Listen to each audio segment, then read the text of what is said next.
Latvija iegādājusies 32 elektrovilcienus. Jaunie vilcieni ļauj vienlaicīgi pārvadāt gandrīz 900 pasažierus. Katrā no tiem ir 436 sēdvietas un 454 stāvvietas. Zemā grīda nodrošina ērtu iekāpšanu no modernizētajām platformām visiem pasažieriem. Tajā skaitā pasažieriem ar kustību traucējumiem, senioriem un ģimenēm ar bērnu ratiņiem. Uzlabojot vilcienu infrastruktūru, mainījusies ne tikai pasažieru, bet arī mašīnistu ikdiena. Tā kļūst ērtāka, drošāka un tā veicina vispārējo vilcienu satiksmes efektivitāti. Runājot tieši par drošību, nāk uzreiz prātā sistēma, kur ir piesaistīta pie GPS. Tas nozīmē to, ka brauciena laikā mašīna pati redz, kur viņa atrodas. Jaunie vilcieni viņa tā kā jau priekšā pasaka laicīgi, kas ceļa darās, kāda ātruma ierobežojuma. Un līdz ar to mašīnas jau var laikus norēģēt, sagatavoties šim momentam.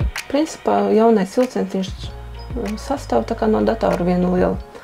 Un ja kaut kas notiek sastāvā, nav svarīgi iekšpusē vai ārpusē. Vilciens pats priekšā to pateiks, kas par vainu, iespējamos risinājumus.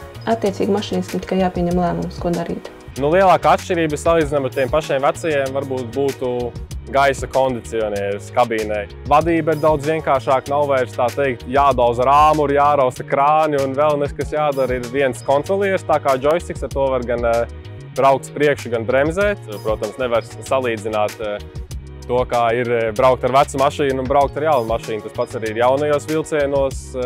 Var uz darbu mierīgi nāk žaketē un šlipsē, nevis tēkraklā, kā agrāk jau viss būtu nosmērējis ar eļļām.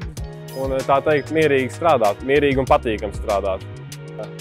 Manuprāt, jaunie vilcieni noteikti pacels profesijas prestižu, jo nebūs vairs jāņemās ar nekādām eļļām, āmuriem, bet varēs sēdēt kabīnē un pievērsties tiešām vilcienu vadīšanai. Un tā, manuprāt, kļūst par tādu tā kā vairāk baltās apuklīs profesiju, nekā tā ir bijusi līdz šim.